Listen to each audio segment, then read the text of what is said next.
자, 여러분 이어서 보도록 합니다. 여러분 353페이지 보시니까 양도의 개념의 형태 나오죠. 별표시 3개입니다. 그래서 양도세 과세상, 그 다음에 양도의 개념 형태 잘 보셔야 되고요. 그래서 별표시 3개 하시고 양도의 개념 봅니다. 양도의 정의입니다.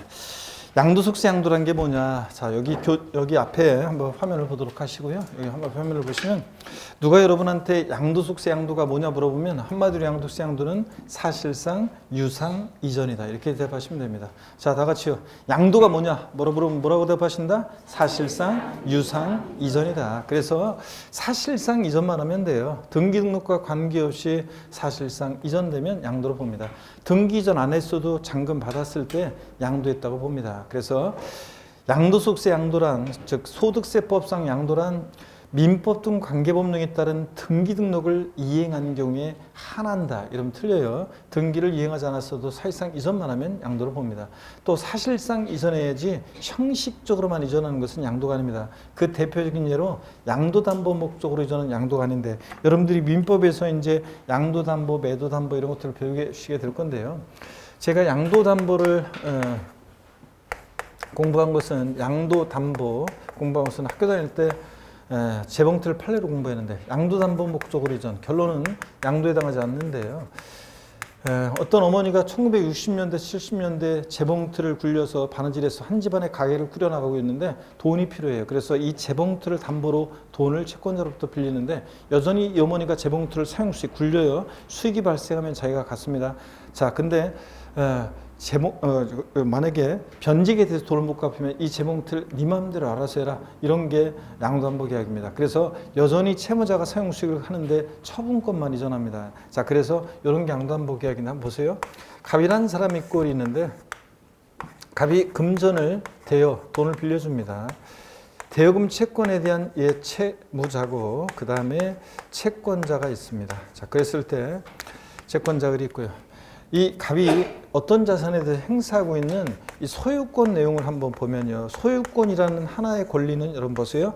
사용할 수 있는 사용 권한, 또 수익할 수 있는 수익 권한, 처분할 수 있는 처분 권한, 권능, 이렇게 세 개, 소유권이라는 하나의 권리는 세 개 권능 권한으로 되어 있다고 배우죠. 그랬을 때 사용 수익은 여전히 누가 하냐면 채무자가 가져요. 근데 변제액에 대해서 돈을 못 갚으면 네 마음대로 할 수의 처분권만 채권자에게로 이전합니다. 그랬을 때 이 양도담보 목적으로 이전은요, 갑에서 을로의 이 양도담보 목적으로 이전은 형식적 이전입니다. 등기 형식만 소유권 이전이지 실질은 여전히, 자, 채무자가 사용 수익하잖아요. 그러니까 양도담보 목적으로 이전은 양도에 해당하지 않습니다. 형식적 이전으로. 등기만, 형식만 소유권 이전이지 실질은 담보 이전이니까. 근데 변제액에 대해서 돈을 갚았어요, 채무자가. 그러면 처분권 채권자로 갔던 거 다시, 요게 처분권이 다시 채권자 채무자로 복귀합니다. 이때는 양도에 해당하지 않아요. 그러니까 권념적으로 머릿속으로 처분권 갔던 거, 네 마음대로 알아서 해, 갔던 거 다시 오니까. 그래서 담보 사유 소멸로, 즉 무슨 얘기냐, 돈을 갚았어요. 담보 사유 소멸로 소유권이 다시 환원하는 경우에는 양도에 해당하지 않아요. 근데 변제액이 되는데 돈을 못 갚았어요. 그래서 채권자가 제3자에게 이것을 매각할 때 있죠. 자, 이때는 완전히 대가받고 파는 거니까 양도에 해당합니다. 자, 그래서 다시요, 결론. 요것만 알면 되는데 우리는 결론만. 양도 담보 목적으로 이전 양도에 해당하지 않습니다. 형적 이전으로. 근데 자, 양도 담보된 자산이 채무 불이행 등의 사유로 변제 충당, 매각할 때는 양도에 해당한다. 이렇게만 아시면 돼요. 물론 여기 이제 나중에 심화 과정에 좀 더 설명드리겠지만, 이게 매각 대금이 만약에 5억이에요. 근데 5억인데 채무가 만약에, 이게 채무가 3억이에요. 채무가. 그러면은 채권자는 자기 채권을 만족을 얻고 이걸 팔아가지고 나머지는 돌려줘야 돼요. 그러면 최종적인 양도속의 귀속이 누구한테 되냐면 채무자한테 돼요. 그래서 양도담보권자가 아닌 채무자가 양도속세 납세무자가 되는 건데, 아직 그런 것까지는 우리 시험에서 물어보지 않고 또 그런 것까지 생각하지 않으셔도 되고 결론만 하시면 됩니다. 양도담보 목적으로 이전은 양도에 해당하지 않는다. 단 양도담보된 자산이 채무 불이행 등의 사유로 변제 충당, 매각할 때는 양도에 해당한다. 이것만 하시면 돼요. 자, 그 다음에 양도세 양도는 보세요. 사실상 유상이전이어야 돼요. 반드시 대가를 받고 이전해야지 무상이전은 양도에 해당하지 않습니다. 그래서 이게 양도에 해당하느냐 안 하느냐 이건 딴 거 없어요. 직접 이 자산을 이전하면서 직접적인 대가를 받고 이전하면 양도인데 대가 없이 이전하면 양도에 해당하지 않습니다. 그래서 뒤에 나오는 건데 신탁 믿고 맡기는 거예요. 자, 무효 판결로 인한 소유권 환원, 잘못 온 거 돌려주는 거예요. 이런 것들은 직접적인 대가를 받고 이전하는 게 아니기 때문에 양도에 해당하지 않습니다. 하여튼 좌우지간 양도세는 반드시 사실상보다 유상이죠. 대가를 받고 이전해야 한다. 다시 그래서 누가 여러분한테 양도가 뭐냐고 물어보면 뭐라고 대답하십니까? 사실상 유상 이전이다. 이렇게 좋습니다. 교재 보니까 353페이지요. 양도의 개념, 양도의 정의입니다. 양도란 밑줄이요. 자산에 대한 등기 등록과 관계없이 밑줄이요. 그리고 읽어볼게요. 매도, 교환, 법인에 대한 현물 출자 등을 통해서 또 밑줄이요. 그 자산을 유상으로 사실상 이전하는 것 밑줄이요. 그러니까 한마디로 줄이니까 양도세 양도는 사실상 유상 이전이다 그런 얘기입니다. 1번 유상 이전의 의미를 봅니다. 과세상 자산을 대가를 받고 이전하는 유상 이전이야 하며 밑줄이요. 무상 이전의 경우는 제외된다. 그 다음에 3번 사실상 이전의 의미입니다. 민법상 물권 변동 요건인 등기와는 관계없다. 그렇습니다. 민법에서는 등기해야지 성립하고 등기해야지만 대항할 수 있는데 우리 소득세법은 실질과 손칙에 따라서 소유권 이전 등기 등과 같은 형적 요건과 관계없이 대상물이 사실상 이전되는 경우에 양도를 봅니다. 그러므로 밑줄에 양도소득세는 과세되는 것에는 등기 등록은 과세 조건이 아닙니다. 자, 그래서 등기를 이행한 경우에만 양도를 본다 그러면 틀려요. 등기와 무관하게 과세가 됩니다. 넘어갑니다. 354페이지 양도의 형태요. 이제 양도로 보는 경우, 보지 않는 경우가 나와요. 그래서 우리가 이제 쭉 배운 다음에는 제목을 통해서 여러분들이 줄줄 깨고 있다가 섞어져 있을 때 골라낼 수 있어야 됩니다. 소득세법상 양도에 해당하는 것은 해당하지 않는 것은 다음 중 양도세의 대상인 것은 아닌 것은 나올 때 이걸 골라낼 수 있어야 됩니다. 먼저 354페이지 양도로 보는 경우 보겠습니다. 매도요. 이전하는 자 측면에서 봤을 때 매도는 당연히 양도에 해당하는 대표적인 그런 유형입니다. 자, 그래서 거기 본문을 한번 볼게요. 민법상 매도는 매도인의 측면에서 말하는 것으로 매도인이 약정된 재산권을 매수인에게 이전하고 사실상 이전됐죠. 대가를 받아야 되는데 매수인이 그 대금을 지급하게 된다. 그러니까 거래대금 받고 이전하니까 매도는 양도에 해당하는 대표적인 그런 유형입니다. 교환은요. 당사자 쌍방이 금전의 재산권을 상호 이전할 것을 약정함으로 성립하는 낙성불식 계약이라고 민법에 배우잖아요. 서로 금전의 재산권 맞바꿔요. 그러면 자, 밑줄입니다. 양도세 대상 자산을 상호 교환하는 경우는 이를 각각 양도로 봐 쌍방 모두 양도세 과세할 수 있다 밑줄이에요. 여러분 갑소유의 A 건물, 을소유 B 토지 서로 맞바꿔요. 그러면 갑소유의 A 건물, 을소유 B 토지를 서로 맞바꾼다. 그러면 갑은 자신 소유의 A 건물을 을에게 사실상 이전하고 을로부터 B 토지를 대가로 받잖아요. B 토지를 대가로 받고 A 건물을 이전하니까 갑의 이 A 건물은 양도에 해당하고 그 다음에 을 입장에서 보면 자신의 B 토지를 사실상 이전하는데 갑으로부터 A 건물을 대가로 받고 이전하니까 을의 이 B 토지 양도에 해당합니다. 그래서 교환은 거래 양당사자 모두에게 양도소득세가 과세될 수 있고 또 취득세가 과세될 수 있다 배웠습니다. 그렇죠, 여러분들? 예. 자, 갑 입장에서 보면 자신의 A 건물을 대가로 주고 을로부터 B 토지를 유상승계 취득하고 을 입장에서 보면 자신의 B 토지를 대가로 주고 갑의 A 건물을 유상승계 취득하고 그렇죠? 그래서 교환은 거래 양당사 모두에게 양도세와 취득세가 과세될 수 있다. 자, 이해하셨으면 제목만 딱 기억하고요. 양가로 3번 법인의 현물 출자요.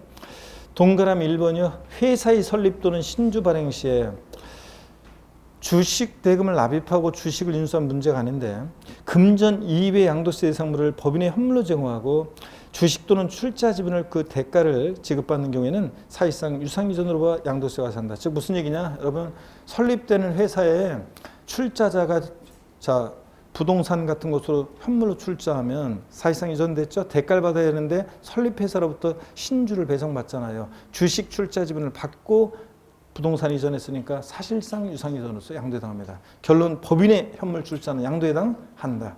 자, 나머지는 지금 보지 말고 넘어갑니다. 양가로 4번입니다. 대물변제예요. 민법에서 여러분이 대물변제 배우시는데 채무자가 부담하고 있는 본래 급부에 가름하여 다른 급부를 함으로써 채권을 소멸시키는 채권자와 채무자 사이의 계약이다 그랬는데 대물변제가 어떤 건지는 제가 좀 더 설명을 드리겠습니다. 자, 여러분 예를 들어서 여러분, 자, 한번 보겠습니다. 대물 변제 어떤 거냐? 물건으로 대신해서 변제하는 건데, 민법에서 여러분이 대물 변제는 관하여 변제하느냐, 가름하여 변제하느냐 배우시는데, 우리 세법에서는 가름하여 변제입니다. 예를 들어서 갑이란 사람이 부동산을 을한테 죄송합니다. 돈을 빌려줍니다. 일단 그 전에. 자, 돈을 빌려주는데 갑이 금전 2억 원을 대여 돈을 빌려줬습니다. 대여금 채권에 대한 채권자고 을 채무자입니다. 변제기가 돼서 돈을 갚아야 되는데 갚을 돈이 없네요. 자, 그런데 마침 2억 상당의 부동산이 있어가지고 이 부동산을 이 변제에 가름하여 소유권 이전합니다. 그럼 갑에서 을로 부동산의 소유권이 이전됐습니다. 사실상 이전됐어요. 대가를 받아야 되는데 채무자 을이 무슨 대가를 받습니까? 부동산을 변제에 가름하여 소유권 이전함으로 2억 원 대여금 채무를 면하게 되잖아요. 그래서 2억 원 대여금 채무를 면한 대가를 받고 이전했다고 봐서 대물변제 양도해당합니다. 금전적 채무에 가름해서 보세요. 금전적 채무에 가름해서 부동산 같은 걸 이전하면 채무를 면한 대가를 받고 이전했다고 봐서 사실상 유상이전으로서 양도해당합니다. 두 번째, 이혼의 위자료 지급에 가름해서 부동산을 이전했다. 옛날에는 결혼 파탄의 책임이 되게 남자들한테 있었지만 요즘은 그리고 위자료를 주로 남자들이 줬지만 요즘은 여건이 신장하다 보니까 어떤 여자가 이혼하면서 전 남편한테 있죠. 이거 먹고 떨어져. 그러면서 부동산 소유권을 전합니다. 그러면은 자, 사실상 이전됐어요. 양도세 물건이 대가를 받아야지. 소유권 이전됐고 사실상 이전됐고 대가를 받아야 되는데 무슨 대가를 받느냐? 그러면 채무를 위자료 지급 채무를 뭐 하게 돼요? 면하게 되잖아요. 부동산을 위자료 지급에 가름하여 소유권 이전함으로 위자료 지급 채무를 면한 대가를 받고 이전했다고 봐서 이혼의 위자료 지급에 가름한 이전은 양도해당합니다. 자, 그래서 제가 항상 얘기할 때 이혼할 때는 위자료로 양도속세 대상 물건으로 위자료를 주면 안 된다. 왜? 위자료 주는 것만 해도 억울해 죽겠는데 세금까지 내야 되잖아요. 그죠? 이런 얘기입니다. 그 다음에 손해배상의 소극적 손해로서 위자료 지급에 가름해서 부동산 같은 거 이전하면 역시 위자료 지급 채무를 면하는 대가를 받고 이전했다고 봐서 양도해당합니다. 조세 물납도 그래요. 자, 만약에 재산세를 물납합니다. 그러면 저의 부동산의 소유권이 지자체로 사실상 이전됩니다. 대가를 받아야지 양도해당하는데 무슨 대가를 받냐? 조세 물납이요. 금전 납부 원칙에 의해서 물납함으로 인해서 조세 채무를 면한 대가를 받고 이전하잖아요. 그러니까 조세 물납도 양도해당합니다. 이해되십니까, 여러분? 다 대물변제로서 채무를 면한 대가를 받고 이전하는 구조입니다. 교재를 보겠습니다. 354페이지 심화학습 대물변제 유형입니다. 1번에 대물변제로 소유권 이전 등기해주는 경우에 자, 금전적 채무에 가름해서 부동산 등의 권리를 이전했다. 채무 면한 대가를 받고 이전하니까 양도해당합니다. 2번 또 몇 줄입니다. 이혼 당사 일방이 위자료 지급에 가름해서 양도세 대상물의 소유권을 이전했다. 위자료 지급 채무를 면한 대가를 받고 이전하니까 양도해당하고 3번 손해배상에 있어서 당사자 간의 합의에 의하거나 법원의 확정 판결에 의하여 일정에게 위자료를 지급하기로 하고 동위자료 지급에 가름해서 당사자 일방의 소유였던 부동산으로 대물변제하면 역시 위자료 지급 채무를 면한 대가를 받고 이전하니까 양도해당합니다. 이해되십니까, 여러분? 다 이런 것들 그런 구조고요. 355페이지 수용입니다. 수용은요 그냥 제목만 하시면 돼요. 수용은 제목만 하시면 되는데 어떤 거냐면 갑이라는 사람이 있는데 자, 토지 소유자입니다. 갑이 토지 소유자고요. 토지 소유자고 그 다음에 수용권자가 있어요. 자, 수용권자가 있고 그러면 자, 수용은 소유권 이전 등기 형식을 빌려서 소유권 이전합니다. 자, 그러면 대가를 받아야 되는데 무슨 대가를 받아요? 보상금 받잖아요. 그래서 보상금을 받고 이전하니까 사실상 이전하니까 자, 요 갑의 토지 수용으로 인한 요 이전은 양도해당합니다. 강제적으로 매매 이루어져도. 그래서 예전에 제가 거의 꼭 이거 나오면 꼭 해주는데 키가 한 1m 85에서 한 90 정도 막 키가 그냥 엄청 키도 큰데 저보다도 키가 우측장신인데 근데 또 보면 등발도 그냥 엄청나요. 그래서 얼굴도 2배, 주먹도 2배, 등판도 2배인 어떤 수강생이 저 강의하는데 저쪽에서 또 걸어가지고 저 좀 잠깐 보시죠, 교수님. 그래가지고 그래. 근데 딱 이러고 가더라고요. 저는 이러고 가고. 자, 그래가지고 바깥에 나갔더니 그냥 저를 보면서 아, 이럴 수가 있는 겁니까 하면서 막 담배 저한테 주더랬더니 막 흥분해가지고 뭐라고 떠드는데 하여튼 결론은 이거예요. 충청북도 진천에 있는 농지를 부모님한테 증여받은 게 있는데 거기에 도로가 나면서 이제 토지 수용을 당했나 봐요. 근데 이번에 세무서에서 무슨 안내문 왔대요. 아니 이럴 수가 있는 겁니까? 지들이 멋대로 내 땅에다가 도로를 내더니 말이야. 돈 조금 주고서 세금을 내라는 이런 법이 있는 겁니까? 하면서 막 흥분해가지고 뭐라고 하던데 내가 수업 시간에 도대체 뭘 배웠냐. 수용은 보상금 받고 이전이니까 사실상 유상 이전이니까 양도에 해당하고 또 양도 소득이 있으니까 세무서에 뭐 내라고 하는 거니까 빨리 안 내면 나와 있는 대로 세금 빨리 내라. 안 내면 너만 손해다 내가 그랬는데 하여튼 그런 수강생도 있습니다. 강제적으로 매매. 그 수강생 하여튼 제가 항상 얘기지만 시대를 잘못 태어났어요. 조선시대나 조선시대도 아니고 삼국시대나 이런 데 태어났으면 그냥 무조건 출세하는 건데. 자, 수용 양도에 해당합니다. 양가로 6번 부담보증여 오늘 처음 배우는데 부담보증여를 잘 한번 보세요 여러분들. 부담보증여를 쭉 소개해 드리겠습니다. 부담보증여라는 것은 어떤 거냐면 부담보증여 봅니다. 자, 부담보증여 소개해 드립니다. 부담보증여는 부담이 있는 증여라는 거예요. 말 그대로 부담이 있는 증여라는 건데 부담이 있는 증여라는 거죠. 근데 부담보증여 예를 들어서 갑이라는 사람이 시가 5억 상당의 토지를 갑이 을에게 증여합니다. 증여자 갑이고요. 그 다음에 증여를 받는 수증자 을이 있습니다. 수증자 을이 있고요. 자, 근데 이 토지를 담보로 갑이 은행에서 빌려 쓴 3억 원의 차입금이 있습니다. 저당권이 설정되어 있어요. 또는 5억짜리 주택을 증여하는데 3억 원의 전세권이 설정되어 있는 것도 똑같습니다. 자, 그래서 이렇게 부담이 증여하는 거죠. 야, 을, 왜? 내가 5억 상당 토지를 너한테 증여할 건데 너 받을래? 아이고, 그래? 야, 근데 내가 그 토지를 담보로 은행에서 빌려 쓴 3억 원 있어. 그건 네가 좀 갚아줘야 되는데. 아이, 고마워. 자, 그러면서, 그러죠? 그래서, 알았어. 내가 알아서 갚을게. 그러면 수증자가 알았어. 내가 알아서 갚을게. 그 말은 수증자가 채무를 인수하기로 했다는 얘기입니다. 자, 그랬을 때 증여자와 수증자가 내야 될 세금 관계를 말해봐라. 그러면요. 증여자는 이 채무 인수액 상당액, 수증자가 인수하는 이 채무 인수액 상당액 부분에 대해서는요. 채무 인수액 상당액 부분은 요 3억 원 부분은 지금 이 부분은 양도에 해당하는 금액입니다. 자, 그래서 증여자한테 양도소득세가 부과될 수 있고요. 양도소득세가 부과될 수 있고 3억 원의 양도세를 내는 건 아니에요. 나중에 이제 부담부증여 시 심화 과정에서 양도차익 계산식을 배워요. 그래서 부담부증여 할 때 양도소득세 계산식이 있고 거기에서 계산하는 거지 3억 원의 양도세를 내는 건 아니고 이 3억 부분에 대해서 이제 양도세를 계산해서 납부할 의무가 있다 그런 얘기입니다. 자, 그 다음에 이 수증자가 인수하는 채무 인수액 상당액은요. 수증자가 인수하는 채무 인수액 상당액은 요건 보세요. 요거는 증여자 입장에서 봤을 때는 지금 양도에 해당하는 금액이라고 그랬어요.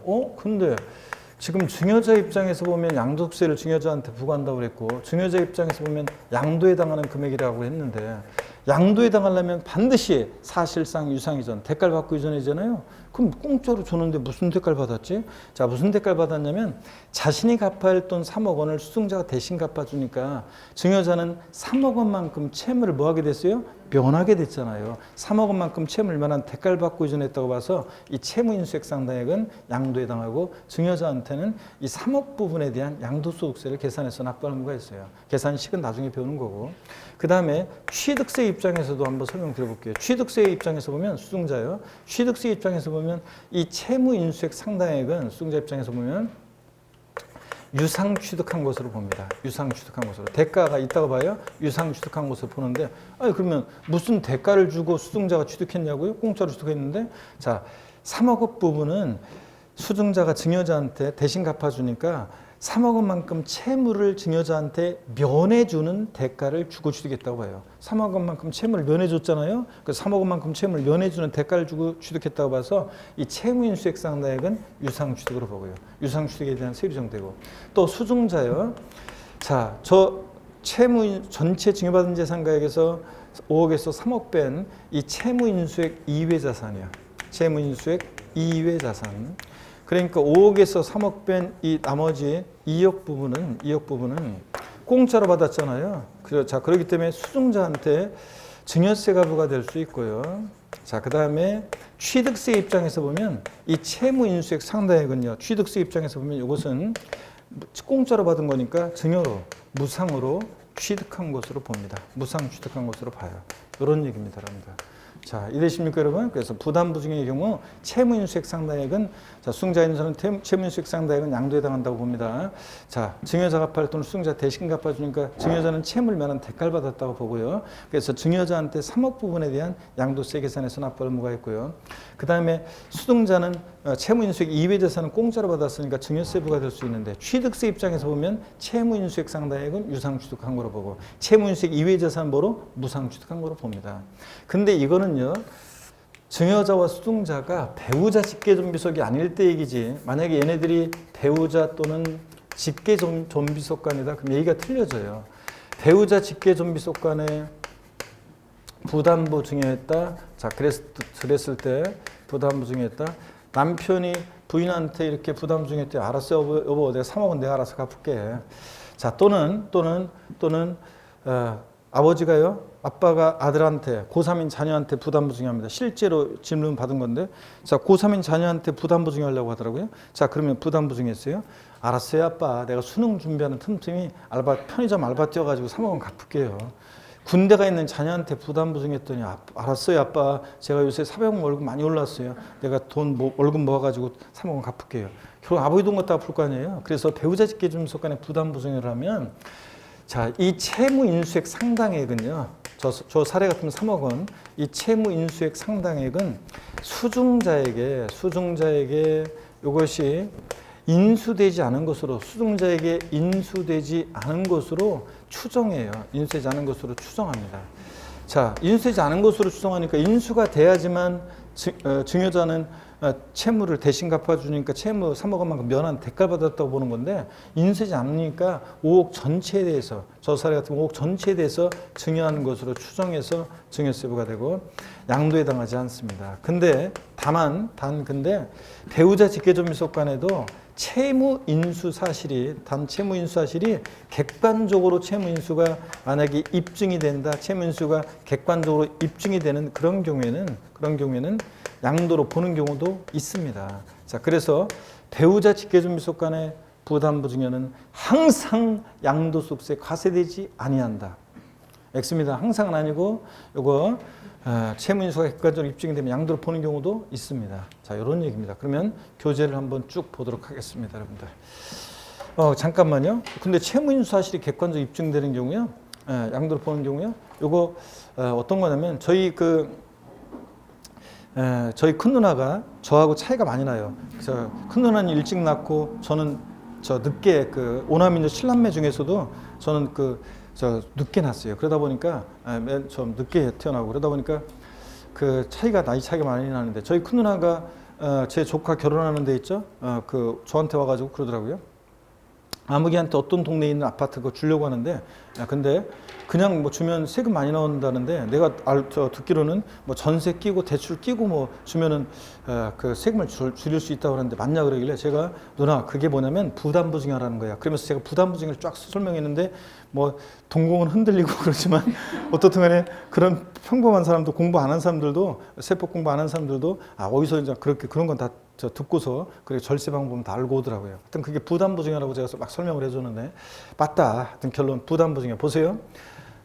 그냥 단순 증여하는 것보다는요, 이렇게 전세 끼고 대출 끼고 증여해서 이 부분은 양도세 소득세로 계산하고 나머지 부분은 증여세로 계산하면 단순 증여하는 것보다 100%는 아닌데 대체적으로 이렇게 절세로 할 수 있고 그래서 많이들 이용하고 있습니다. 무조건 유리한 건 아니지만 따져봐야 되지만요. 자, 그래서 객관적으로 입증되면 양도로 봅니다. 그래서 제가 지금 제 조카 신혼부부 자녀로 예를 드는 것은 왜냐면 고등학생인 애한테 이렇게 부담부 증여하고 미성년자 애들한테 소용없어요. 그러면 자, 그때는 전액 다 증여한 것으로 추정해서 증여세 부과합니다. 355페이지 보겠습니다. 양가로 6번 부담부 증여입니다. 의의는 그냥 읽어보는 거고요. 수증자가 증여자의 채무를 부담하는 조건으로 증여를 받는 것을 말하고 동그라미 2번 양도 해당 여부입니다. 동그라미 기억번이요. 증여자의 채무를 수증자가 인수하는 경우에는 증여가액 중 밑줄입니다. 그 채무액에 해당하는 부분 채무에 해당하는 부분은 그 자산이 유상으로 사실상 이전되는 것으로와 증여자에게 양도세를 과세한다는 거. 밑줄짝이요. 채무인수액 상당의 부분은 증여자한테 양도세 부과합니다. 자, 왜냐하면 채무를 면한 대가를 받았다고 봅니다. 니은번이요. 밑줄이요. 채무인수액 이외 재산에 대해서는 유상 이전이 되지 않았기 때문에 증여로 보아서 수증자에게 증여세 부과합니다. 공짜로 받았으니까요. 동그라미 디귿번입니다. 또 밑줄이요. 배우자 간 또는 직계존비속 간의 부담부 증여에 대해서는 수증자가 증여자 채무를 인수한 경우에도 채무액은 수증자에게 인수하지 않은 것으로 본다 그러면 틀려요. 추정하여 양도로 보지 않습니다. 여러분 양도속세에서는 무조건 추정한다예요. 그리고 취득세에서는 무조건 의지한다, 간주한다, 본다예요. 자, 그래서 추정이니까 반대 증거 있으면 해줄 수 있죠. 다만 그 채무액이 국가지자체에 대한 채무 등 법령이 정하는 바에 따라 객관적으로 인정되는 경우는 양도로 보는 경우도 있습니다, 여러분들. 교재 좀 앞으로 잠깐 갔다 와야 돼요. 취득세에서도 부담부 중에 나왔고 제가 취득세까지 같이 소개했잖아요, 여러분들. 어디로 가시냐면 우리 납세 의무자에서 여러분 10번을 좀 보도록 하겠습니다. 10번을 좀 봅니다. 네. 10번을 보니까 122페이지인데요. 122페이지. 자, 122페이지입니다. 122페이지 보니까 여러분, 자, 122페이지 보세요. 부담부 증여 나옵니다.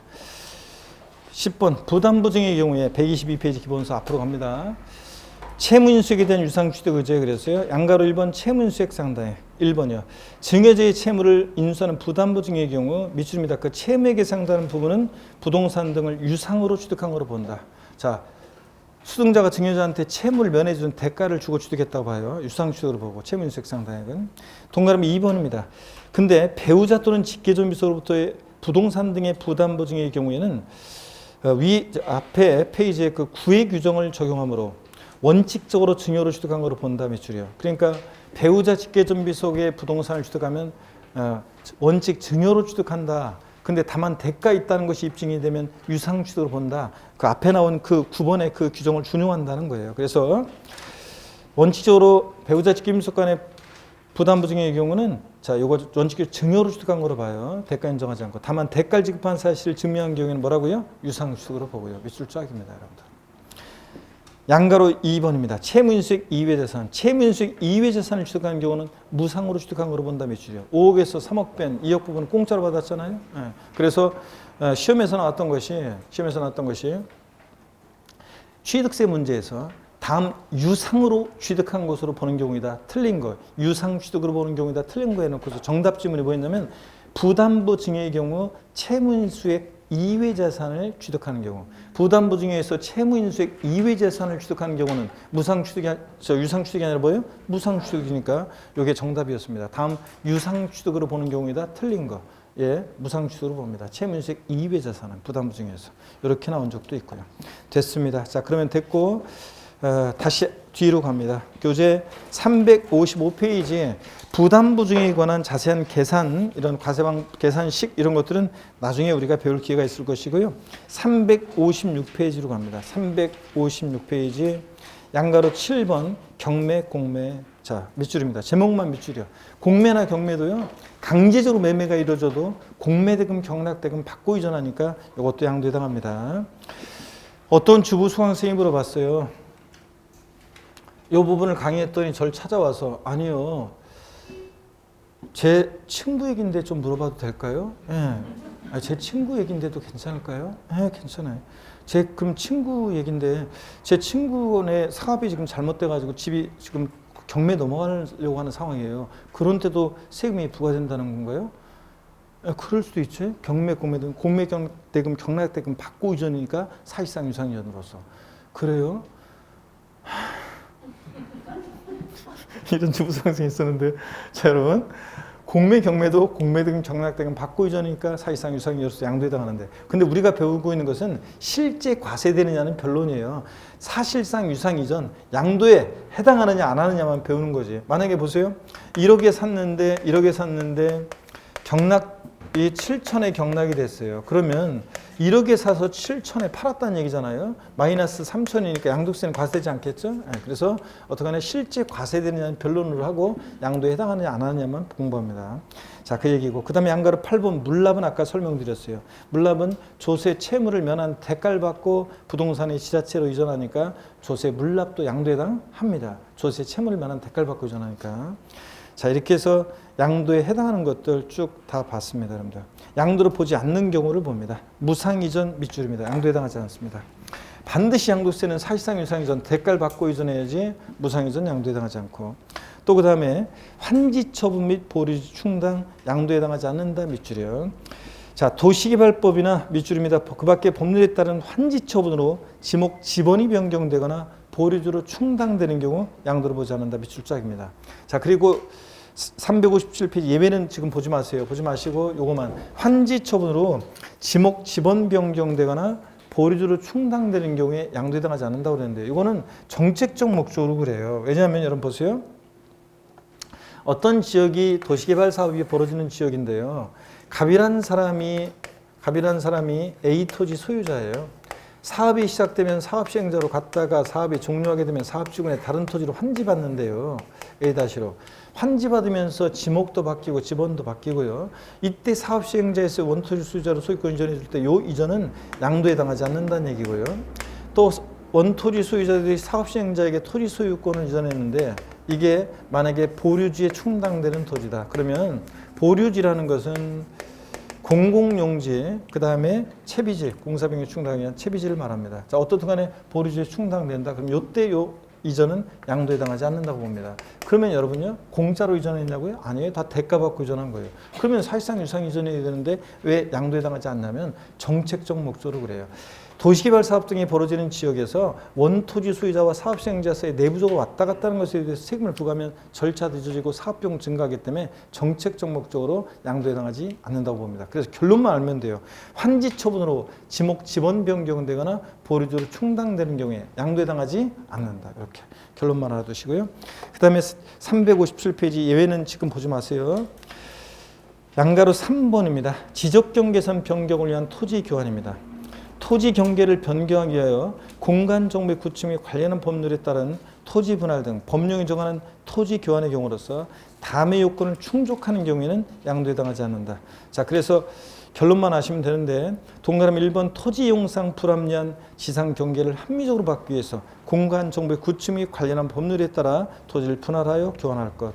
1번 자 번호에 체크하시고요. 2번 자, 분할된 토지 전체 면적이 분할 전 전체 토지 면적의 100분의 20을 초과하지 아니할 것 밑줄짝이에요. 자, 그러면 이건 어떤 건 이런 겁니다. 지적 경계선 변경을 위한 토지 교환은요. 만약에 토지가 이렇게 되어 있습니다. 토지 경계가 이렇게 되어 있는데 이쪽 토지 소유자 갑이고 이쪽 소유자 을이에요.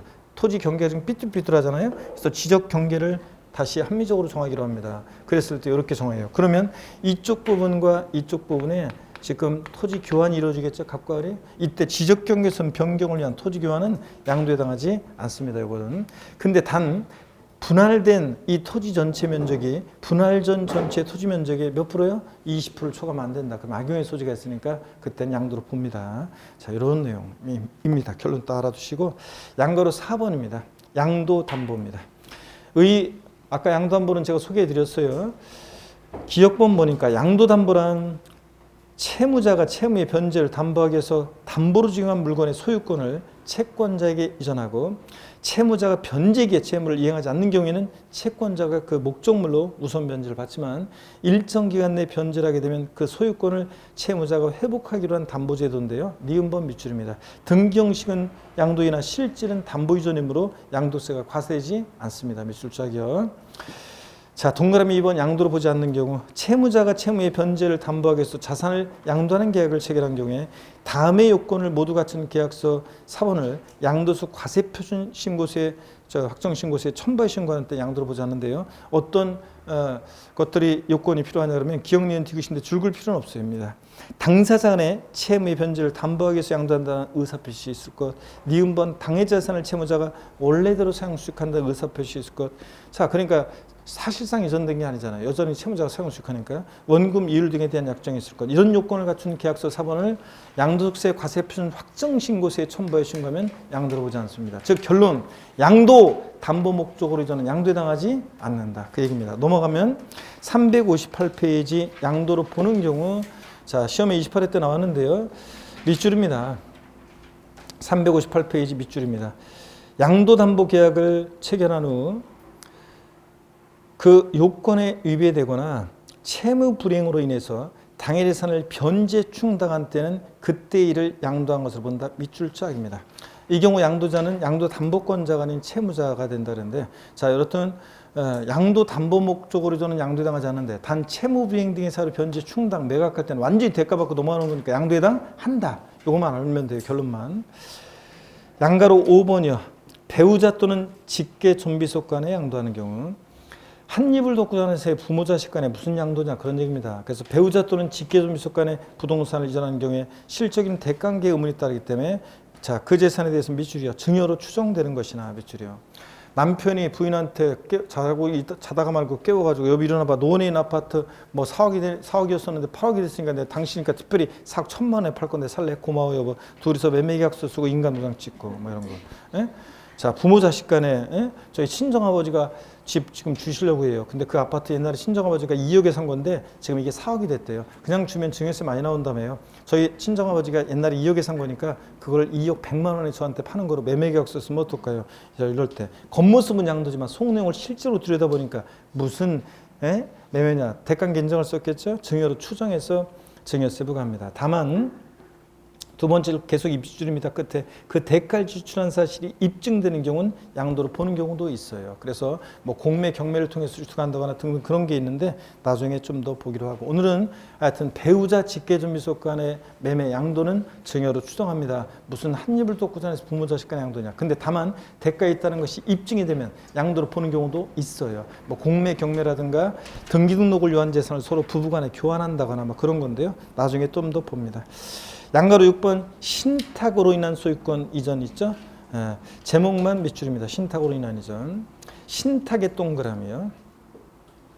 동그라미 1번 볼게요. 위탁자와 수탁자 간의 신인관계에 기하여 위탁자의 자산의 신탁이 설정되고 그 신탁 재산의 소유권이 수탁자에게 이전된 경우로서 위탁자가 신탁 설정을 해지하거나 신탁의 수익자를 변경할 수 있는 등 신탁 재산을 실질적으로 지배하고 소유하는 것으로 볼 수 있는 경우에는 양도를 보지 않습니다. 자, 그래서 하여튼 신탁이요. 믿고 맡긴 것 뿐이잖아요. 자, 그러니까 사실상 이전한 게 아니잖아요. 그래서 양도에 해당하지 않습니다. 동그라미 2번은 법원의 확정 판결에 의해서 신탁 해지를 원인으로 소유권 이전 등기한다? 믿고 맡았다가 돌려주는 거예요. 신탁 결론 양도에 해당하지 않습니다. 신탁 들어있으면. 그 다음에 양가로 7번 소유권 환원이요. 동그라미요. 매매 원인 무효수에 의해서 그 매매 사실이 원인물에 판시돼서 환원될 경우 양도를 보지 않는다. 밑줄 쫙이고 잘못 온 거 그냥 돌려주는 거예요. 그러니까 제목 소유권 환원, 신탁 여기에 동그라미 해놓고 신탁, 소유권 환원 들어있으면 원칙적으로 양도에 해당하지 않습니다. 잘못 온 거 그냥 돌려주잖아요. 직접적인 대가 받고 잖아요. 아니잖아요. 이런 것들. 자, 그 다음에 359페이지에 양가로 9번이요. 양가로 9번 기타 양도를 보지 않는 경우에서 1번입니다. 이혼으로 인해서 혼인 중에 형성된 부부 공동재산을 민법 규정에 따라 재산한 분할하는 경우 양도를 보지 않는다. 여러분요, 부부가 혼인 후에 형성한 재산은 부부 공동소유 재산으로 봅니다. 원래 뭐 엄청나게 재산 많은 사람들, 재벌들이나 이런 사람들은 원래부터 내 결혼 전에 엄청난 재산들이 있었으니까 서로 이제 재산 분할로 나중에 혹시라도 이제 섞이지 않기 위해서 이미 부부 재산 계약이라고 그래가지고 이미 그 자기가 원래 결혼 전에 어떤 재산이 있었다 이런 것들을 대충 다 그 부부 재산 계약 같은 걸 위해서 통해서 다 그런 것도 공증 다 해놓고 다 해놓습니다. 자, 그렇게 해놓고서 혹시라도 이혼할 때 이제 재산 분할 안 당하려고 이렇게 다 해놓고 그러는데, 어떻든 간에 평범한 뭐 보통 사람들은 결혼하기 전에 야, 내 재산 내가 지금 얼마 내가 집 사갖고 오니까 이건 내 거야 막 이러면서 하면 결혼 파토죠. 그러니까 보통 평범한 사람들은 뭐 그냥 그런 거 없이 그냥 부부 재산 계약 없이 그냥 결혼합니다. 그래서 부부가 혼인 후에 형성한 재산은 공동으로 재산 형성에 기여했다 이렇게 봅니다. 그래서 주부 수강생 여러분들이요, 여러분들의 그 신랑이 바깥에서 사업하거나 직장다니면서 돈을 모았습니다. 자기 혼자 잘나서 돈 번 거 아니죠, 여러분들? 여러분의 빛나는 내조 헌신의 힘으로서 돈 번 거잖아요. 그러니까 제3분할 청구권 행사에 나 집에서 소뚜껑 운전만 하고 있어도 40% 정도 그냥 가져갈 수 있어요. 자, 그러니까 그런 얘기입니다. 그러면 보세요. 내 거 내가 찾아가는 거잖아요. 원래 내 몫을. 그러니까 제3분할로 인한 이전은 양도에 해당하지 않습니다. 그래서 실제로는 이혼의 위자료로 부동산 같은 거 준다 할지라도 자, 취득 원인을 제3분할로 인한 이전으로 해야 돼요, 여러분. 그래야지 세금을 절세할 수 있습니다. 자, 그 얘기고 동그라미 2번입니다. 소유 재산을 경매, 공매로 인해서 자기가 재취득하는 경우 양도를 보지 않는 답이 출제하기야. 이건 어떤 거냐면 여러분요. 공매, 경매된 자산을 자기가 재취득한다는 것은 어떤 거냐면 이런 거예요. 예를 들어서 여러분요. 예를 들어서 어떤 거냐면 공매, 경매된 자산을 자기가 아이고 넘어가 버렸네. 재취득한다는 것은 이런 겁니다. 예를 들어서요, 여러분. 자, 절 봅니다. 공매, 경매된 자산을 자기가 재취득한다. 만약에 갑이라는 사람이 있는데요. 여기다 쳤다가 지울까요? 을이 있습니다. 자, 근데 얘 채무자입니다. 채권자입니다. 을은. 자, 채무자 갑이 있고 채권자 을이 있는데 갑이 채권자로부터 어떤 부동산을 담보로 돈을 빌렸어요. 근데 이 부동산은 누구 거냐면 채무자 것이 아니라 병이라는 사람 소유입니다. 그럴 때 병을 우리가 민법에서 뭐라고 한다? 물상보증인. 타인의 채무에 자신의 부동산을 담보로 제공하고 사용대가 받을 때 요때요. 만약에 변제게 되는데 돈을 못 갚잖아요, 채무자가. 그래서 채권자가 이것을 경매에 넘겨요. 그러면 물상보증인이요. 이게 웬 날벼락이냐. 내 절대 남의 손에 못 넘어가게 내가 빨리 다시 경락을 받아야지. 그래서 경매에 참여합니다. 그래서 재취득합니다. 자, 그랬을 때 이때는 양도에 당하지 않습니다, 여러분.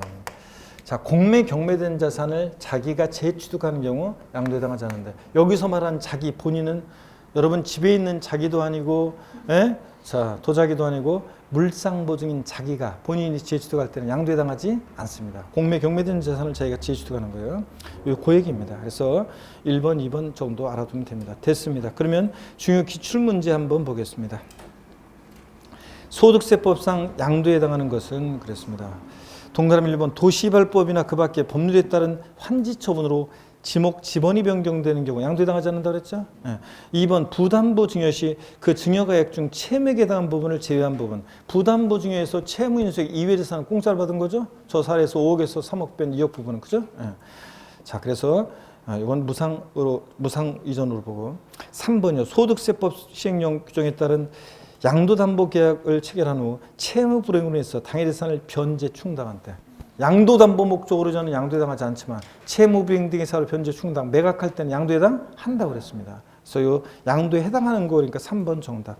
4번 매매 원인 무효소에 의해서 매매 사실이 원인무효로 판시돼서 소유권이 환원. 잘못한 거 돌려주는 거죠. 신탁, 소유권 환원. 양도에 해당하지 않습니다. 5번 본인 소유 자산을 경매로 인해서 본인이 재취득. 자, 자기가 재취득했어요. 이때 본인, 자기는 누구라고요? 물상보증인 자기입니다. 본인. 그러니까 양도에 당하지 않습니다. 자, 넘어갑니다. 360페이지입니다. 양도 및 취득 시기요. 어느 때를 양도 시기로 보고 취득 시기로 보느냐 이건데, 자, 본문을 보면은 양도 및 취득 시기는 보유기간 판정 때문에 중요하다 그런 얘기들이 나옵니다. 그래서 보유기간 판정할 때 우리가 당해재산 취득일로부터 양도일까지를 우리가 흔히 보유기간이라고 하는데, 자, 그럴 때 취득일은 어느 때고 양도일은 어느 때냐 판정을 해야 되겠죠. 그래서 일반적 거래가 나오는데 일단 제가 여러분 설명을 먼저 한번 드려보겠습니다. 매매 같은 일반적 거래는요 원칙 대금 청산일이에요. 이때 대금 청산일이라는 것은 실제로 잔금의 전부를 주고받은 날이지 계약상 잔금 지급이 아니에요. 여러분 우리가 취득세에서는 보세요. 이제 취득세는 가물가물 이제 아유 그냥 취득세 내가 배웠나 싶을 정도로 다 가물가물할 건데 저를 보세요. 매매 같은 유상승계 취득의 경우 취득세상 취득 시기는 언제냐면요. 원칙 언제였어요? 계약상 잔금지급. 계약상 잔금지급. 명시가 안 됐다 그러면 계약일로부터 60일 경과하는 날. 계약일로부터 60일 경과하는 날. 국수공판법. 국가 등으로부터 취득하는 지자체로부터 취득하는 객관적 취득은 국수공판법은 사실상 잔금지급일. 이런 날 이전에 등기를 먼저 했다 그러면 언제요? 등기일. 등기 접수일, 등기일이었습니다. 자, 매매 같은 유상승계 취득세 원칙 계약상 자금일 명시가 안 돼서 계약일부터 60일 경과하는 날, 국수공판법 사실상 자금일 이런 날 이전에 등기일 먼저에 등기일 이겁니다. 근데 양도소득세는 계약서와 상관없습니다. 실제 잔금의 전부를 주고받은 날이에요. 그리고 요거는 지금 보지 마시고요. 등기 접수일이요. 자, 되는 경우 대금 청산일이 원칙인데 불명하지 않다. 그럼 언제요? 등기 등록 접수일, 명의개소일. 주식 같으면 주주 명부에 등재되고 부동산은 등기부에 등재되지만 주식은 주주 명부에 등재되고 이 명의개소일을 취득시로 합니다. 그 다음에 대금 청산, 그래서 그냥 우리는 부동산 세법이니까 대금 청산일이 분명하지 않다. 등기 접수일 이렇게 기억하시고 대금 청산 전에 등기했다. 등기 접수일 이렇게요. 자, 그래서 어려울 거 없네. 매매 같은 일반 조건에는 원칙 대금 청산일, 불분명해 등기 접수일, 대금 청산 전에 등기했어 등기 접수일 요겁니다. 자, 그러면 교재를 보겠습니다. 360페이지. 일반 조건의 경우 1. 원칙 대금 청산일입니다. 자산의 양도차익을 계산할 때 그 취득시 및 양도시기는 밑줄입니다. 해당 자산의 대금을 청산한 날로 한다. 밑줄이고 거기 오른쪽 보조단을 봅니다. 대금을 청산한 날이란 실제로 잔금을 지급한 날 말하며 밑줄입니다. 계약상 잔금 지급일 약정일이 아니라는 거 밑줄짝이야. 그래서 바꾸면 매매 등 일반 조건의 경우 양도세, 양도 및 취득 시기는 원칙적으로 계약상 잔금 지급일로 한다. 이렇게 바꿔요. 아니고 대금 청산일입니다. 그리고 이 경우 이어지는 얘기는 지금 보지 마세요. 361페이지 예외 등기 접수일이 되는 거. 양가로 1번 대금 청산한 날이 분명하지 않다 그러면 대금 청산한 날이 분명하지 않은 경우에는 등기부 등록부 명부 등에 해제된 밑줄입니다. 등기 등록 접수일 명의개소일 밑줄이야. 자, 등기 등록 접수일 명의개소일 밑줄. 양가로 2번 대금 청산 전에 등기했다 그러면 대금 청산 전에 등기한 경우는 등기부 등록부 명부 등에 해제된 자, 등기 접수일 밑줄이야. 등기 접수일 밑줄. 자, 그러면 요거 사례로 한번 우리가 살펴보겠습니다, 여러분들. 여기 한번 보세요, 여러분들. 자, 예를 들어서 있잖아요. 예를 들어서 갑이란 사람과 을이란 사람이 부동산을 자, 매매합니다. 계약일이 2021년 만약에 3월 2일이고요. 계약서상의 잔금 지급일이 2021년 4월 10일이고요. 대금 청산일, 실제 대금이 청산된 날이 2021년 4월 20일이고요. 을명의로 등기가 이루어진 등기 접수일이 언제냐면 등기 접수일이 자 2021년 5월 28일입니다. 5월 28일. 자, 그랬을 때 5월 28일. 자, 그랬을 때 을 입장에서 잘 보세요. 을 입장에서 양도소득세가 아니라 취득세상의 취득 시기는 언제입니까? 취득세에서 취득시기 언제예요? 이 사례에서 취득시기 언제입니까? 자, 이런 거 얘기하면 그냥 그 예전에 그 지금 코로나 때문에 제가 막 대답 같은 걸 크게 안 하라고 저 크게 막 하라고 강요를 안 해서 그렇지 예전에 크게 하라고 막 하고 그럴 때는 4월 그러면서 4자만 커졌다가 그 다음에는 흐지부지. 자, 정확히 날짜를 특정해 보세요. 언제입니까? 자, 좋습니다. 약간 엇갈린 것 같은데 자, 매매 같은 유상승계 취득세는 원칙 언제예요? 계약상 잔금지급일. 그래서 4월 10일입니다. 자, 그러면 양도소득세상의 취득 시기는 언제입니까? 양도소득세에서는 양도세는 대금 청산일이라고 그랬죠? 계약서 상관없이 대금 청산일이니까 4월 20일입니다. 그러면 또 질문 드리겠습니다.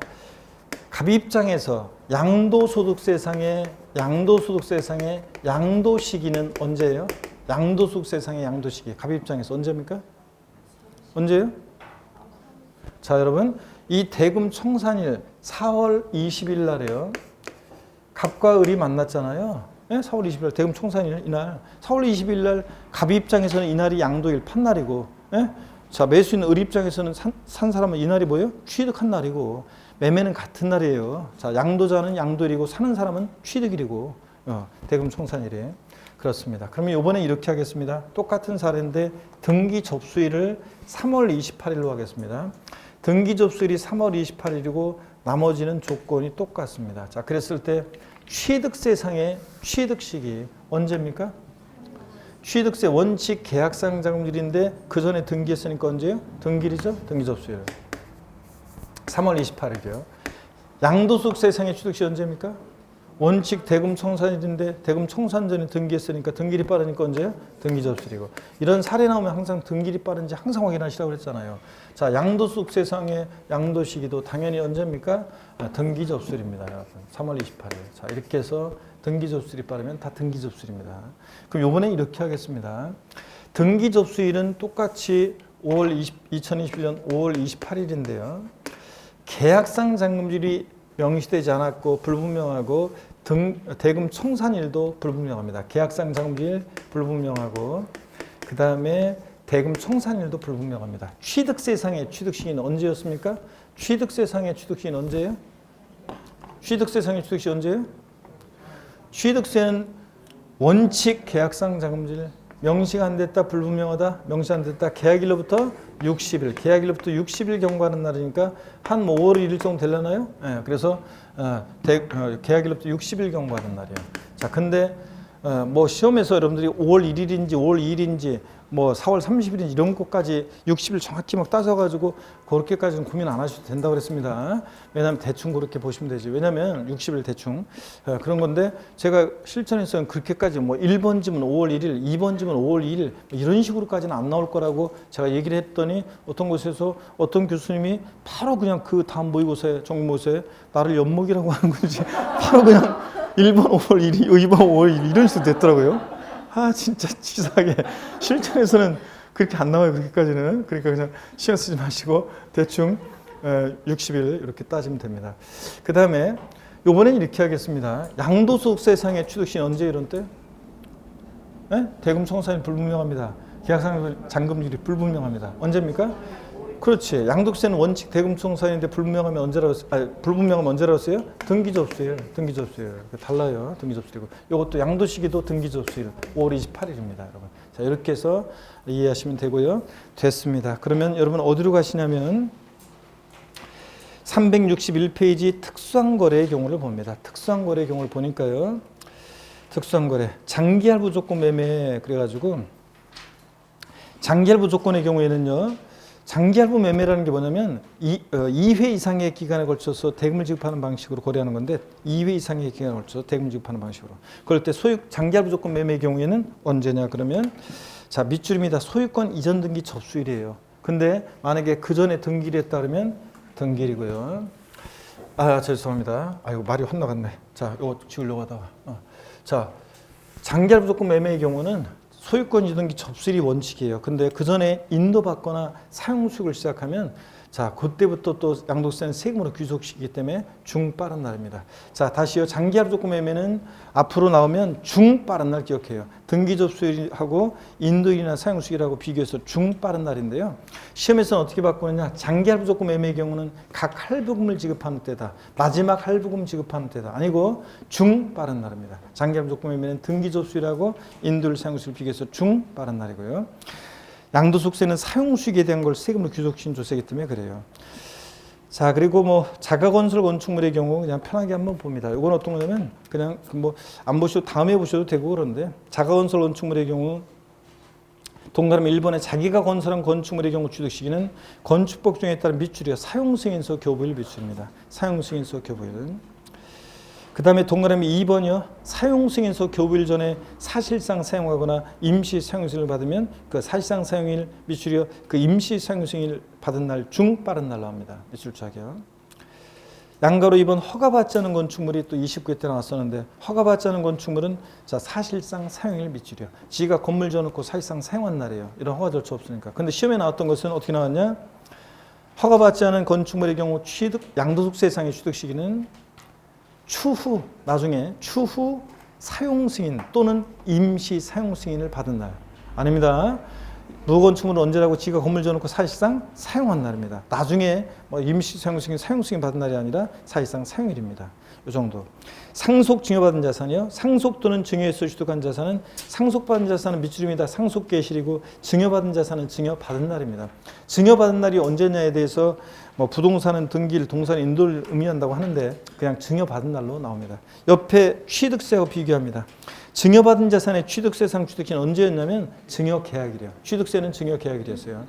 야, 넌 맨날 하는 일이 그 모양이냐 하면서 제가 증여는 낙성불려시 계약이다 그런 얘기 해드렸었는데, 자, 취득세에서 증여로 취득한 자산은 어느 때 취득 실효해? 증여 계약일. 양도소득세에서는 증여받은 자산 갖고 있다 어느 때를 취득 실효하느냐? 증여받은 날. 좀 달라요. 서로 뒤바꿀 수 있습니다. 양도세에서는 증여받은 날, 취득세는 증여 계약이래요. 증여받은 날이 부동산은 등기를 의미하는 건데 뭐 그렇게까지 물어보지는 않으니까 증여받은 날 이렇게 기억합니다. 나머지 내용들은 여러분들이 공부를 좀 더 하고 민법적인 지식도 그렇고 좀 공부 좀 하고 민법에서 점유 시효 취득이 뭔지 좀 배우고 막 이러면 나중에 좀 소개해 드릴게요. 넘어갑니다. 365페이지 비과세 양도소득인데, 우리 양도소득세요. 비과세 소득이 있습니다. 그래서 비과세 소득이 있는데 어떤 경우에 비과세 되느냐 그런 얘기입니다.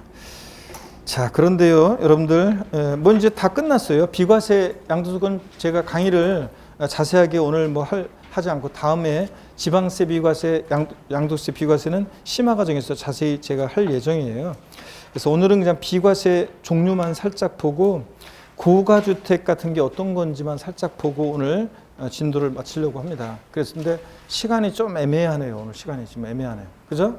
시간이 좀 애매해서 왜? 끝내달라고? 그래서 시간이 좀 애매하긴 한데 쉬었다가 좀 더 하기에는 좀 그렇고, 그렇습니다. 쉬었다가 하기에는 그렇고 일단 조금만 더 쉬었다가 30분을 더 할 건지 아니면 그냥 몰아붙일 건지 어떻게 하는 게 나을까요, 여러분들?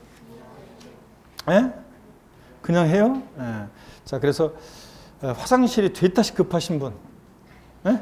예. 그러신 분들은 지금 갔다 오시고, 그렇지 않은 분들은 잠깐 봅니다. 그래서 양도소득세가 비과세되는 소득이 있습니다. 그래서 비과세 양도소득은 아예 과세에서 제외하는 거예요. 비과세는. 자, 그래서 개요 한번 읽어보시면 되고, 아예 과세권자가 과세권을 포기한 거다, 뭐 이런 얘기들이 나옵니다. 읽어보시는 거고, 2번 비과세 양도소득의 종류를 봅니다. 다음의 소득에 대해서는 소득세를 과세하지 아니한다. 다만 법령이 정하는 등기 의제 해당하지 않는, 자, 여기 밑줄입니다. 미등기의 양도재산의 경우나 자기 명의로 취득에 관한 등기하지 않고 팔아요, 또는 허위계약서, 업계약서, 다운계약서 써요 작성한 경우 등에 있어서는 비과세를 정하지 않습니다. 어떤 경우에 양도소득 비과세되느냐? 1번 파산선고에 의한 초원으로 발생한 소득 비과세입니다. 자, 그래서 이건 어떤 거냐면 채무자가 채무 변제불능 상태에 빠져요. 그러면 채무 변제불능 상태에 빠지면 얘한테 그 파산 선고를 법원에서 내리죠. 그럼 파산 선고를 받은 채무자의 남아있는 재산이 파산재단에 속하게 되고, 파산재단에 속한 채무자의 재산이 처분이 됐을 때 누구한테 양도소득세 내라고 할 거예요? 법원에서 빈털터리라고 한 적이 있는데, 그래서 파산 선고에 의한 처분으로 발생한 소득은 뭐한다? 비과세입니다. 2번이요. 법령이 정하는 일정한 농지 교환 또는 분합으로 발생한 소득 비과세입니다. 자, 교환 맞바꾸거나 분합 합치거나 이렇게 나누거나 합치거나 일정한 농지 교환 또는 분합을 위한 비과세인데, 역시 이것도 심화 과정에서 우리가 이걸 배우게 됩니다. 이제 그 요건을. 3번입니다. 1세대 1주택, 고가주택 제외입니다. 고가주택 포함 그럼 틀려요. 고가주택 제외하고 1세대 1주택과 이에 따른 토지로서 건물이 정착된 면적의 지역별 배율, 도시적은 5배, 도시 밖은 10배를 곱해서 산정한 면적 이내 토지 양도로 발생한 소득 비과세입니다. 밑줄 쫙이요. 그래서 우리가 1세대 1주택 비과세는 주택 양도소득만 비과세하는 게 아니라 일정 면적까지 주택 부수토지 양도량 소득도 비과세하는데, 비과세되는 주택 부수토지 범위가 도시적은 몇 배? 5배, 도시적 밖은 몇 배? 10배까지 비과세합니다. 또 고가주택 제외라고 그랬는데 고가주택이 뭔지는 이따가 나오는데요. 딱 요거만 알면 돼요. 고가주택은. 여기는 이제 좀 지우겠습니다. 자, 고가주택은 딱 여러분이 뭐만 알면 되냐면 이것만 알면 되는데요. 자, 보세요. 이따 뒤에 나오는 내용인데요. 자, 고가주택 그러면 적을 필요가 없어요. 뒤에 나오니까. 고가주택 그러면 먼저요. 실지거래가액으로 실거래가로 9억 원 초과하는 주택입니다.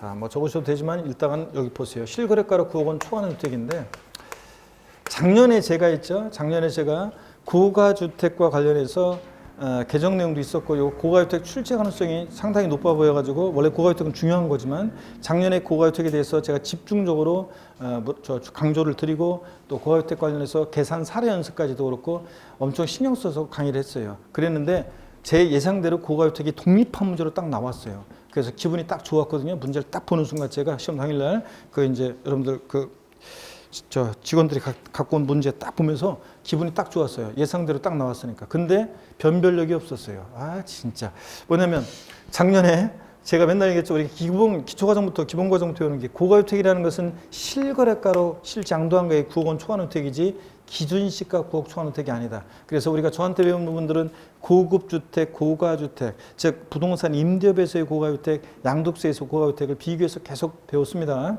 자, 그랬는데 기준시가 9억 초과주택이 아니에요. 양도세에서는 실지 양도한가의 9억 원 초과주택입니다. 근데 작년 시험에서 정답 지문이 고가주택 어렵게 나왔는데 길게 나왔는데 정답 지문이 고가주택이란 기준시가로 9억 초과주택이다.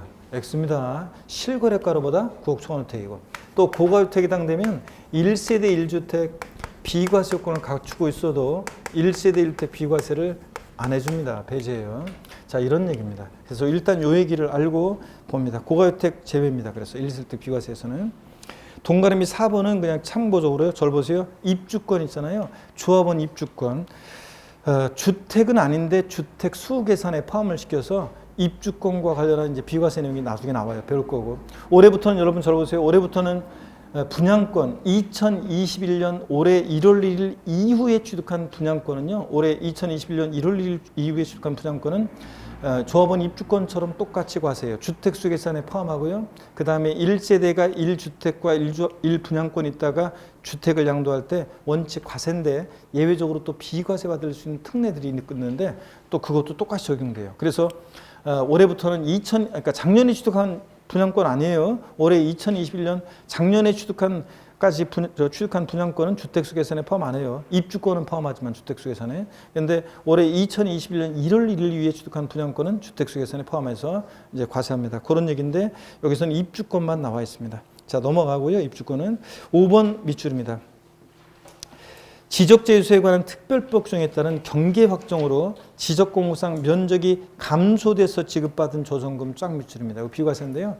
여러분 우리나라 지적도가요. 일제시대 때 것을 바탕으로 되어 있어요. 되게. 그러다 보니까 부정확하고 또 종이로 되어 있잖아요. 이것을 정확하게 측량하고 인공위성으로 측량한 시대니까 또 그다음에 디지털화하는 작업 때문에 지적재수에 관한 특별법이라는 걸 만들었습니다. 그래서 측량을 다시 했어요. 그랬더니 종전보다 면적이 다시 측량을 하다 보니까 면적이 늘어나는 사람도 있고 면적이 줄어드는 사람도 있어요. 이럴 때 국가에서 그냥 측량을 다시 한 다음에 자, 이쪽 토지를 그냥 뺏어가지고 여기다 이제 이건 이 사람 거야, 이거 거야 이렇게 해버리고 이렇게 하면 되겠어요? 그래서 실제 토지는 변동이 없어요. 지금도. 근데 다만 공부상으로 면적이 이제 늘어나고 줄어들었을 때 면적이 종전보다 줄어든 사람한테는요 측량을 다시 했더니 이 사람은 면적을 다른 사람한테 이만큼 줘야 돼요. 줄어든 사람한테는 자 조정금을 줍니다. 줄어든 것만큼 줘야지 당연히. 자, 그 다음에 면적이 종전보다 만약에 지적공사 면적이 늘어난 사람한테는 나중에 배우는데 조정금을 징수해요. 이런 겁니다. 근데 이거는요, 실제로 토지를 취득하고 양도하고 하면서 돈이 오가는 게 아니라 토지는 그대로 있어요, 지금. 그냥 근데 공부상으로만 이렇게 왔다 갔다 면적이 늘어나고 줄어들고 그러면서 돈이 왔다 갔다 한 거라 이런 것들은 지금 지적공사 면적 감소돼서 지급받은 조정금 요거 비과세합니다. 주는 주체도 공적 기관에서 주는 거니까. 자, 그래서 지적공사 면적이 동그라미입니다. 감소돼서 지급받은 조정금 뭐한다? 비과세입니다. 그리고 이렇게 해서 비과세 소득의 종류가 이런 게 있습니다. 이런 경우에 양도세를 비과세합니다. 자, 그 다음에 366페이지 나중에 이제 일정 농지 교환벌용 소득 비과세 같은 것을 배우게 될 거고요. 368페이지 봅니다. 1세대 1주택과 그 부수토지 양도소 비과세도 우리가 자세하게 이제 심화 과정에서 배울 건데요. 지방세 비과세와 함께. 그때 368페이지 1세대 1주택과 그 부수토지 양도소 비과세 자, 다시 대략적인 것만 한번 볼게요. 일반적인 경우 양도일 현재 1세대가요. 우리나라 국내에 등기된 1주택과 그 딸린 토지를요. 몇 년 보유해야 돼요? 2년 밑줄이요. 가로 일단 신경 쓰지 마시고요.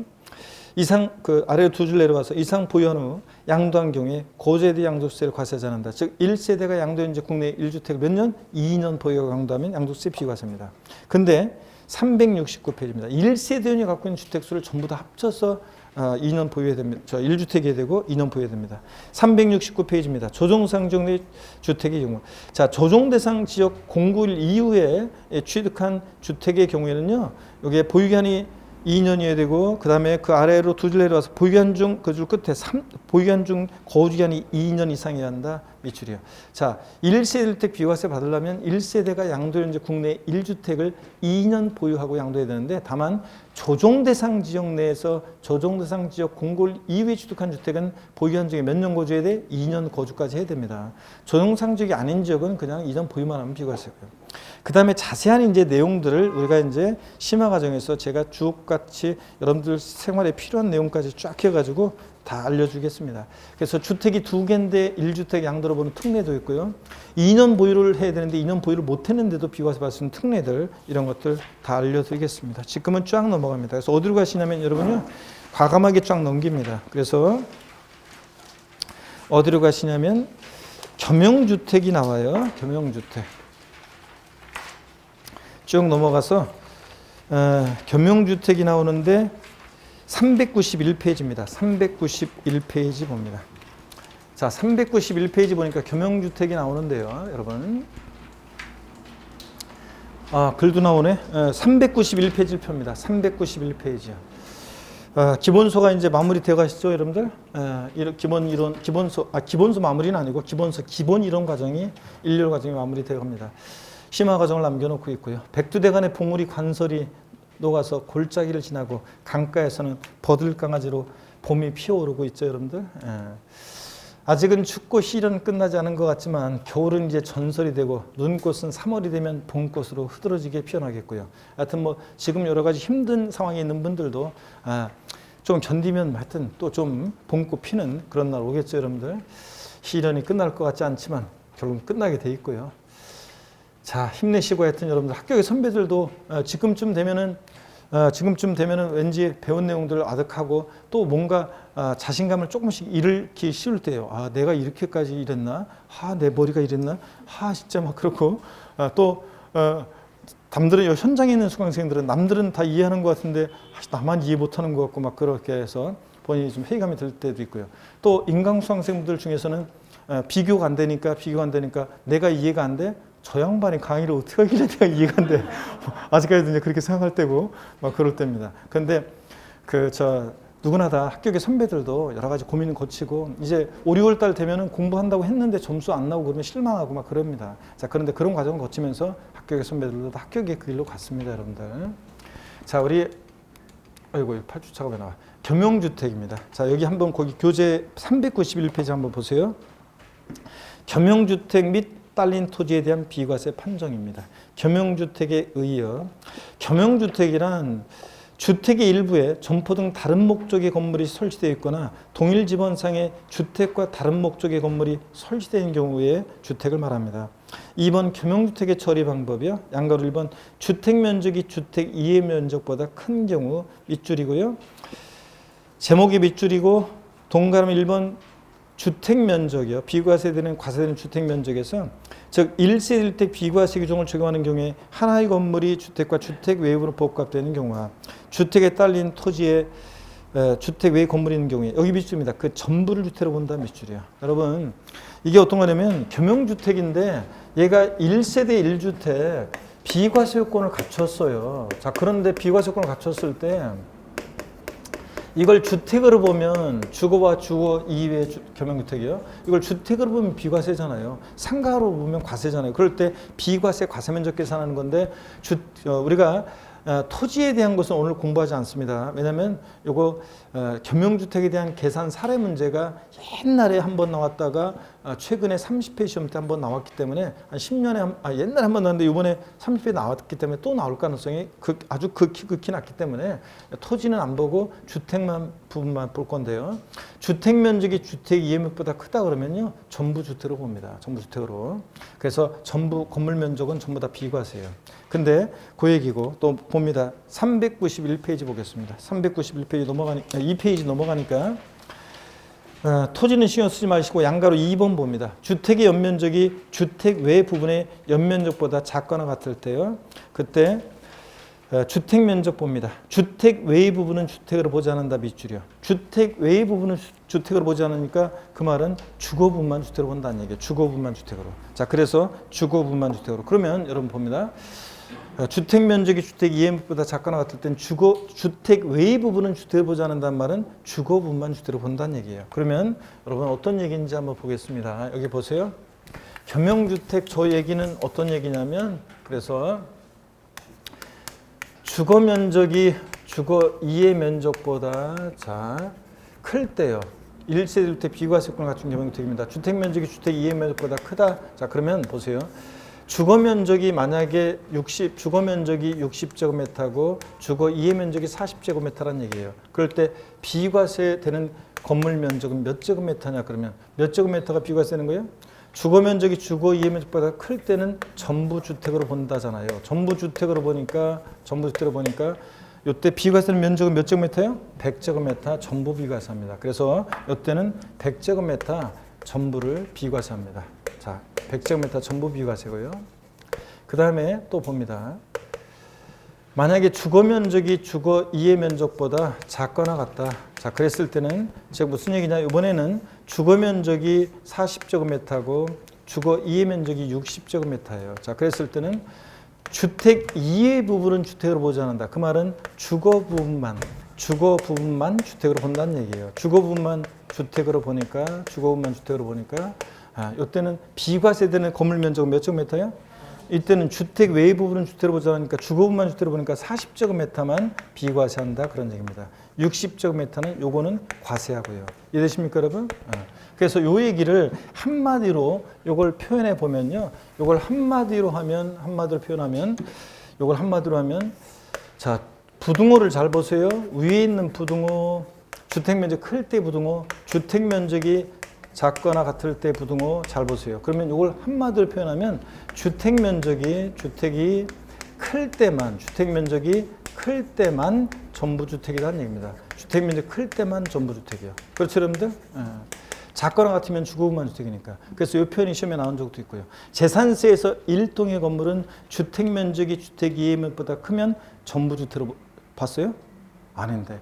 재산세에서 건물 한 개 동이 1층 3가, 2층 3층 주거 1동의 건물이 재산세 겸용주택일 때는 주거 면적이 크더라도 주거부만 들어봤어요. 양도세는 주택 면적이 크면 뭐예요? 전부 주택이에요. 그러니까 헷갈리기 때문에 이것을 어떻게 외워두냐면요. 부등호 주택이 클 때만 전부 주택. 이렇게 구호해주면 왜 이렇게 거의 그냥 나를 노려보면서 여러분들 자 다시 이건 안 해주세요. 다 같이 시작. 부등호 주택이 클 때만 전부 주택. 입에서 툭 튀어나와야 돼요. 그렇지 않으면 헷갈려요 나중에 시험에서. 부등호 주택이 클 때만 전부 주택. 주택 면적 크면 전부 주택이고 작거나 같으면 주거부만 주택입니다. 양도세에서 이렇게 보시고요. 그 다음에 나머지 내용들은 됐습니다. 그리고 교재 393페이지로 과감하게 넘어가서 고가주택입니다. 이것만 보고 오늘 마칠게요. 고가주택하고 다가주택인데 고가주택 봅니다. 393페이지 고가주택. 1세대 1주택 비과세권을 갖추고 있는 경우라도 고가주택에 해당되는 경우에는 실지 거래가에 따른 양도가액이 쭉 미치릅니다. 실거래가액에 따른 양도가액 9억 원 초과 금액에 대해서는 비과세가 적용되지 않는다. 다만 이 경우에 안분을 통해서 9억 원까지는 일반 주택으로 봐 비과세를 적용한다. 자, 무슨 얘기인지 조금 이따 설명드리고요. 고가주택의 의의를 봅니다. 고가주택이란 주택 및 토지 양도 당시 미출이요. 실지 거래가 합계액이 9억 원을 초과하는 것을 말한다. 미출자격. 자, 여러분 보세요. 고가주택이라는 거요. 아까 제가 금방 써드렸었는데 고가주택이라는 것은 기준시가가 아니에요. 실거래가액이 9억을 초과한 주택이고 고가주택에 해당되면 1세대 1주택 비과세권을 갖췄어도 비과세를 배제합니다. 근데 여러분 보세요. 비과세를 배제하긴 하는 건데 다만 1세대 1주택 어떤 주택이 1세대 1주택 비과세권을 갖췄어요. 그러면 여러분 보세요. 실거래가의 9억 원을 기준으로 했어요. 실거래가의 9억 원을 기준으로 해서 9억 원을 기준으로 했을 때 실거래가 9억 기준으로 했을 때 비과세 배제가 되고 과세가 돼요. 고가주택은. 다만 9억 원까지는 고가주택이 아니잖아요. 실거래가의 9억 원 초과하는 게 고가주택이고 그러니까 9억 원까지 부분은 비과세를 해줘요. 자, 그래서 시험에 또 나온 것이 1세대 1주택 비과세 요건을 충족한 고가주택은 양도차익 전액 비과세한다. X입니다. 고가주택은 과세입니다. 또 시험에서 1세대 1주택 비과세권 갖춘 고가주택은 양도차익 전액 과세한다. X입니다. 전체 전액 과세하는 거 아니에요? 9억 원까지 부분은 뭐 해야 돼? 비과세 주잖아요. 자, 그래서 고가주택은 비과세가 아니라 과세예요. 비과세 배제되고 비과세권 갖추고 있어도 과세인데 다만 양도세를 계산할 때 9억 원까지 부분을 비과세 해줘요. 그래서 안분 계산해요. 그래서 양도세 그래서 안분 계산하는 식을 우리가 나중에 공부할 거고요. 오늘은 여러분들이 고가주택이 어떤 건지만 이렇게 아시면 됩니다. 그래서 고가주택에 의해서 동그라미 2번을 보니까요. 이 경우 실지거래가 합계액은 1주택 및 이에 딸린 토지 일부를 양도하거나 일부가 타인 소유인 경우에 뭐 실거래가 이런 건 뭐 그냥 안 분한다는 거고. 하여튼 고가주택 양도책 계산식은 나중에 배우고요. 양가로 2번 겸용주택의 판정을 볼게요. 하여튼 고가주택은 실거래가의 9억 원 초과주택이라는 거 알아두시고 1세주택 비과세권 갖추고 있어도 비과세 배제된다는 거. 겸용주택 판정 봅니다. 겸용주택의 1세주택 판정 시 주택의 연면적이 주택 외 연면적보다 커서 전체를 주택으로 보는 경우에는 주택 외 부분을 포함한 전체 실거래가를 가지고 고가주택 여부를 판정한다. 잘 보세요, 여러분들. 주택 면적이 주택 이해면보다 커서 전부를 주택으로 볼 때는 얘가 고가주택인지를 판단할 때는 어떻게 하느냐? 주택으로 보는 부분의 가격이요. 즉 예를 들어서 주택 부분의 가격이 6억이에요. 상가 면적의 가격이 4억이에요. 그러면 이게 고가주택이냐 실거래가의 9억 원 초과느냐를 따질 때는 전부 주택으로 볼 때는 주택으로 보는 부분의 가격도 포함해서 고가주택 여부를 판정해요. 그러니까 얼마예요? 10억. 자, 그래서 요거까지 포함해서 그러니까 얘는 고가주택이 된다 그런 얘기입니다. 이해되십니까, 여러분? 자, 겸용주택에서 주택 면적이 커서 전부 주택으로 볼 때는 주택으로 보는 부분의 가격도 포함해서 고가주택 여부를 판정한다 그런 얘기입니다. 예? 요거 됐고 이 한번 이해하시면 되고 그 다음에 양가로 3번 다가구 주택입니다. 다가구 주택은 여러분 주택법상 단독주택인데 단독주택으로 보는 다가구주택의 경우에 그 전체를 하나의 주택으로 보아 고가주택 여부를 판정한다 밑줄 짜기요. 다가구주택은 여러 거 거조가 있는데 하나의 단위로 해서 다가구주택을 양도하면 하나의 주택 양도로 봅니다. 뭐 그런 얘기예요. 그 다음에 394페이지 이 고가주택 및 조합원 입주권에 대한 양도차익 계산은 이건 나중에 하는 거예요. 이제 안분 계산하는 건데 나중에 보고요. 거기 심학습에 보니까 고가의 조합원 입주권 계산 그래서요. 고가의 조합원 입주권도 실거래가 9억 원 초과는 고가주택과 동일한 방식으로 양도소 금액을 계산합니다. 그래서 실거래가 9억 원 초과하는 조합원 입주권도 고가주택처럼 안분 계산해요. 위에처럼 이제 양도세 계산하는 건데 아직은 와닿지 않겠지만 밑줄 그어놓고 지나가고요. 중요기출 문제 31회 때 문제를 보니까요. 소득세법상 고저의 국내 소재 1세대 1주택인 고가주택과 그 양도소득세에 관한 설명으로 틀린 거 그랬습니다. 2번 질문을 볼게요. 고가주택이란 기준시가 9억 초과하는 주택을 말한다. 당연히 맞췄어야 돼요. 고가주택이란 양도세에서 뭐라고요? 실거래가의 9억 원 초과하는 주택입니다. 그리고 나머지 내용들 나중에 자세히 알게 될 거고요. 넘어갑니다. 다가구 주택을 한번 보세요. 여기 다가구 주택이 제대로 나왔네. 395페이지입니다. 다가구 주택. 1세대 1주택 비과세 규정을 적용하는 경우에 다가구 주택은 한 가구가 독립하여 거주할 수 있도록 구입된 부분을 각각 하나의 주택으로 봅니다. 원래. 근데 다만 여기 비추죠. 동그라미 2번. 해당 다가구 주택을 구입된 분별로 양도하지 않고 하나의 매매 단위로 해서 양도할 때는 그 전체를 하나의 주택으로 본다 밑줄 짝입니다, 여러분. 자, 그래서 다가구 주택이 9가구가 거주하고 있는데 이것을 하나의 단위로 해서 통째로 팔잖아요. 그러면 하나의 주택 양도로 보니까 비과세권을 갖추고 있으면 비과세도 받을 수 있습니다. 다가구 주택. 근데 시험에 어떻게 나왔냐?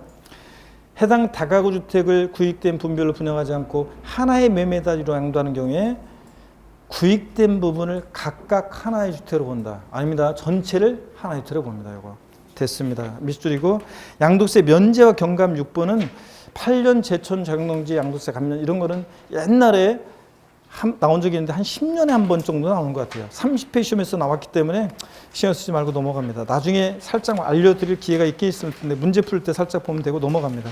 401페이지입니다. 다음 주에 마지막 시간에 이제 다음 주까지 우리 일요일 과정을 하죠. 그래서 다음 주에 3월 첫 주까지는 우리가 설 명절 때 쉬었기 때문에 우리가 3월 첫 주까지 일요일 기본 과정 8주로 맞추고 자, 3월 둘째 주부터 이제 우리가 2주 그러니까 심화 과정을 들어갑니다. 그래서 오늘 401페이지 양도세 계산 구조 있죠? 요거 다음에 우리가 이제 그때부터 또 보도록 하겠습니다. 그래서 요거는 뭐 다음에 이제 우리가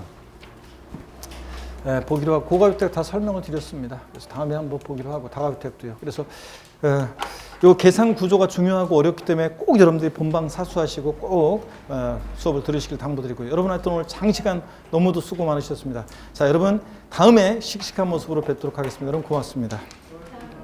수고하셨습니다, 여러분들.